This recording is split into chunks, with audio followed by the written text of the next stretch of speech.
Here he is. A nice big warm welcome for Mr. Warmth, Mr. Don Rickles. Don.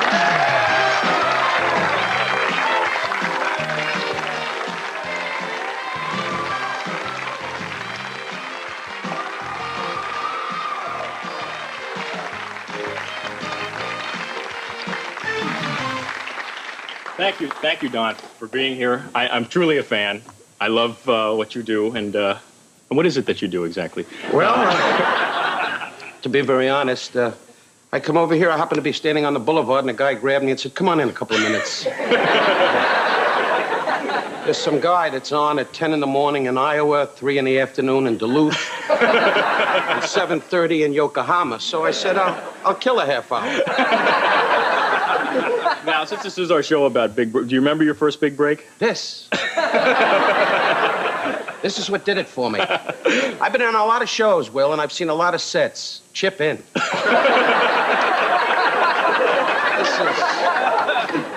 This is Mickey Mouse cardboard you have here. Lean back in the chair, I can get a drill job.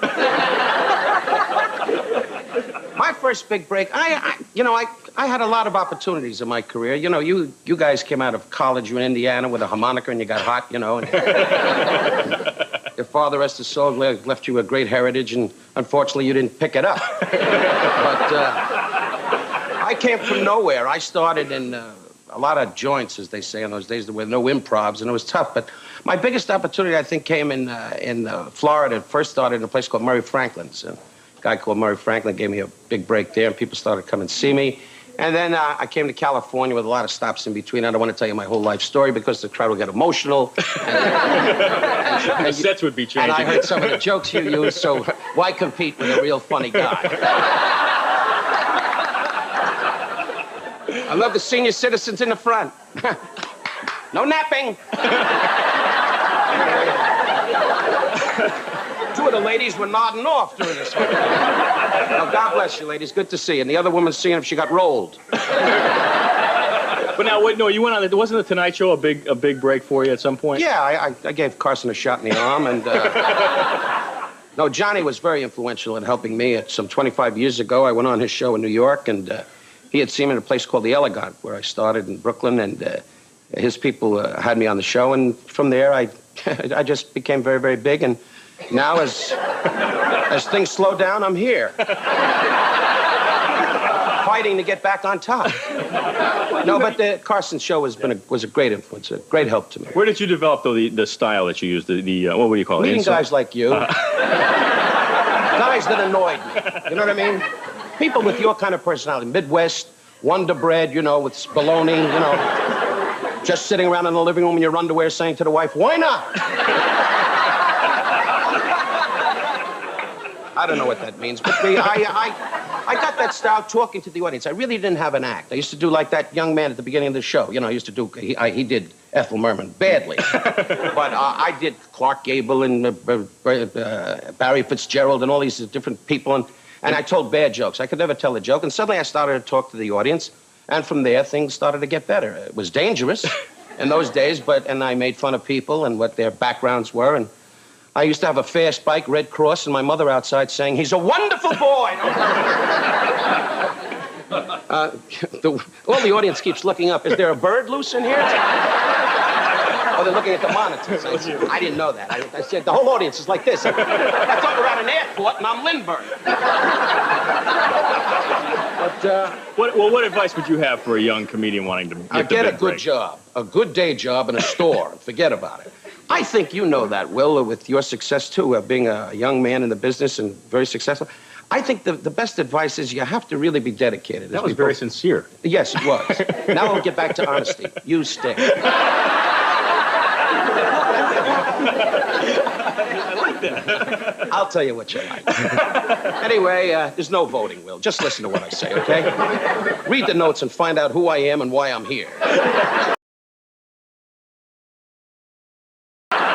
And then tell me why I did it. But I must say, I think you got to be very dedicated. You have to believe. And I think, as Milton Berle always used to say he was my idol when I was a kid, he always said to me, and I think that's so true, you have to be an individual in the sense that have a complete style of your own. Don't copy anybody. Just be yourself and do something different than the next guy.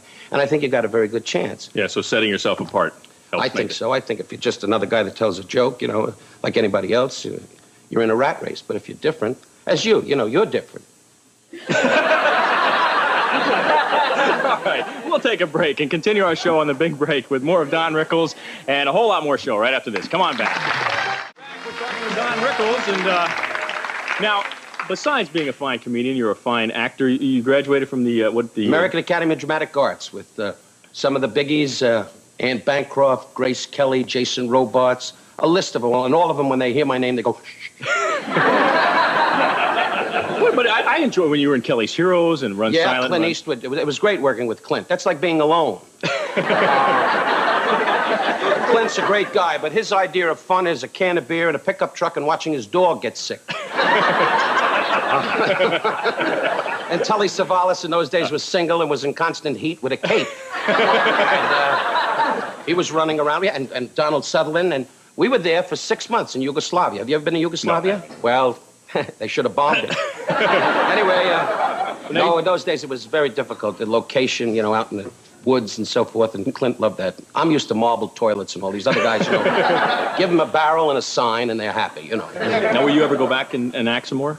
Sure I will, but studios haven't been over the house too often. But, no, the very difficult part is to get the right part and to do the right situation. Just to act, when you're a working comedian, naturally, that's my main forte, and I love acting, but if the right part came, I would jump at it. And so far, I've been waiting and waiting and waiting. In the meantime, I fool with the wife a little bit, She said, "Do you have a minute? I'm not shining the jewelry. Come over here." Now, what's it like around your house? How do your kids react to you? Do you give them a hard time all the time? No. My kids are usually pulling bank holdups. Now, my daughter goes to USC. My son's going to be a director. They're very, very happy. They, once in a while, say hello to me in the house, but they're just the average kind of kids, nothing special. My wife's kind of special. She's the real, I said, "Gee, I had a great opening," and she said, "Isn't that exciting?"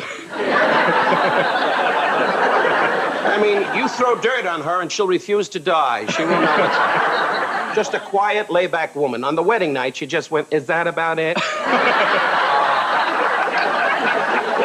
That's the kind of girl she is. Are you a romantic? I mean, at home? Yeah. I usually sit in my bathrobe in the living room and she'll go, "Blah." And she goes, "Isn't that romantic?" And she wears a sleek nightgown. No, she's a very laid-back lady, very un-show business-like, and yet, my picture agent, Jack Gilardi, she worked for him for 6 years. That's how I met her. I came to the office. This is true. At that time, it was GAC. And I came to the office and I said, "I'd like to see Mr. Gilardi." And she said, "What is it in regard to?" I said, "I want to sell meat. I'm a butcher." And she did what you did. And then I had to romance her and kiss her, you-know-what, for about 6 months. And then I went to Philadelphia to see her house, and it was 2 stories. And I leaned over to my mother, as to so, and said, "I think we fell into money." And I found out she was poverty-stricken and worked the Navy Yard with the fleet. But you're 30. You weren't married till you were 38 years old. 38 years old. I used to lock myself in the bathroom and hum a lot. Anyway.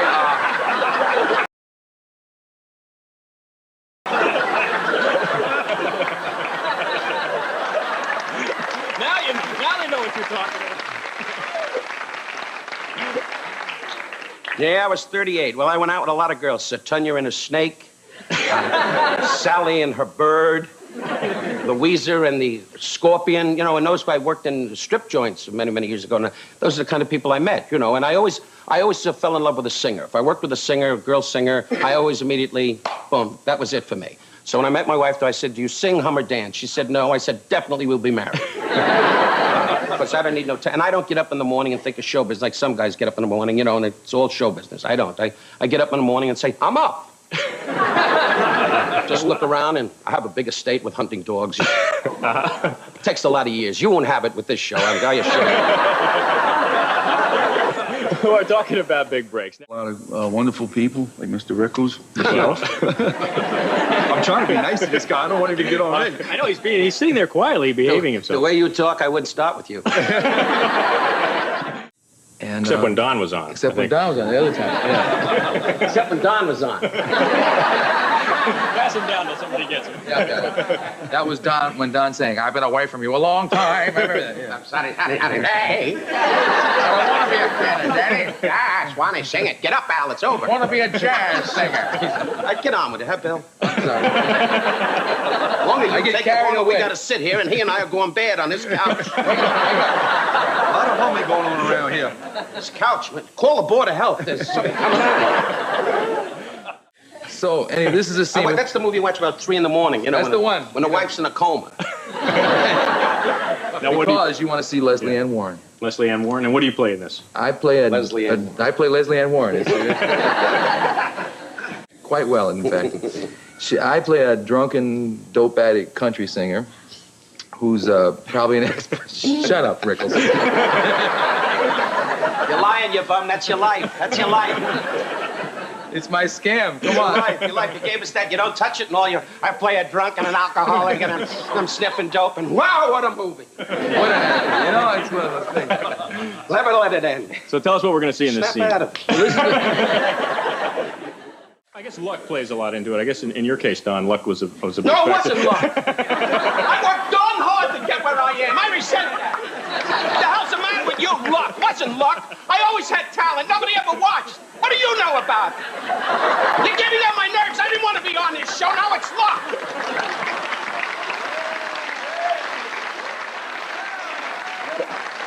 Listening to him with his trumpet and this hit just made it overnight. And I'm at the end of the couch. I'm a big name, and it's not even clean. And you're telling me it's luck. Here's your luck. And the crew's looking around going, what happened? I don't need this.